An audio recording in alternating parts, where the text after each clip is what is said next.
All right, guys, today's Thursday. Lunch. No one's going hungry at school today. The government sent canned meat, rice, potatoes. The bakery sent loaves of bread, and Scotty Moore, George Nahl, and Willie Harkins brought in milk, fresh, creamy milk, straight from their farms. Real lunch, and then stomachs full and feeling fine for classes in the afternoon. The little ones drank themselves into white mustaches. They ate and ate until, pushing back from their desks, their stomachs round, they swore they'd never eat again. The older girls, Elizabeth and Lorraine, helped Miss Freeland cook, and Hillary and we served and washed, our ears ringing with the sound of satisfied children. February 1935. Guests. In our classroom this morning, we came in to find a family no one knew. They were shy, a little frightened, embarrassed. A man and his wife, pretty far along with a baby coming. A baby coming. 2 little kids and a grandma. They moved into our classroom during the night, an iron bed and some pasteboard boxes. That's all they had.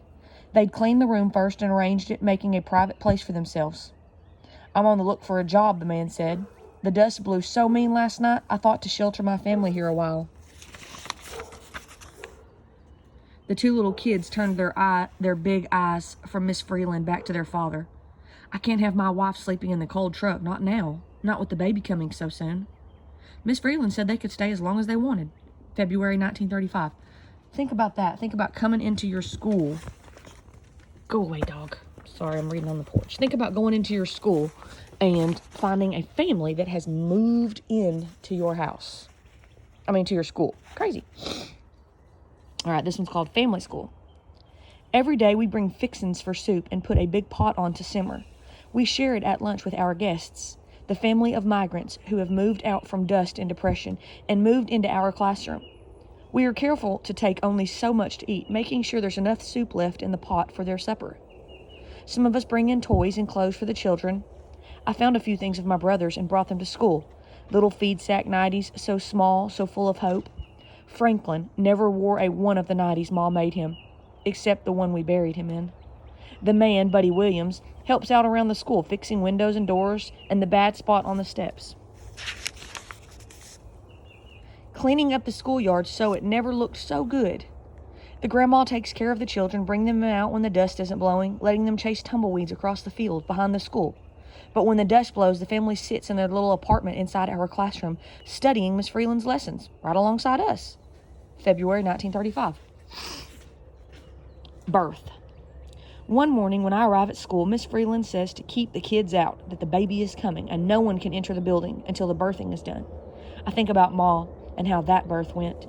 I keep the kids out and listen behind me, praying for the sound of a baby crying into this world, and not the silence my brother brought with him.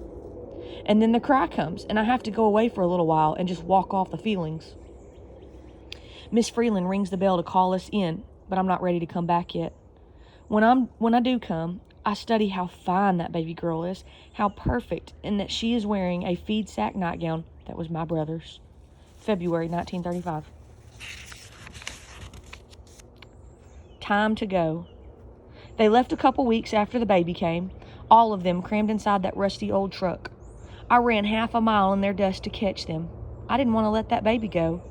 "Wait for me," I cried, choking on the cloud that rose behind them. But they didn't hear me. They were heading west, and no one was looking back. February 1935. Last one.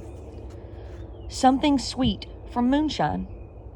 Ashby Derwin and his pal Rush had themselves a fine operation on the Cimarron River, where the water still runs a little, though the fish are mostly dead, from the dust floating on the surface. Ashby and Rush were cooking up moonshine in their giant metal still on the bank when Sheriff Robertson caught them. He found jugs of finished whiskey and barrels of mash. He found 2 sacks of rye, and he found sugar, 1,000 pounds of sugar.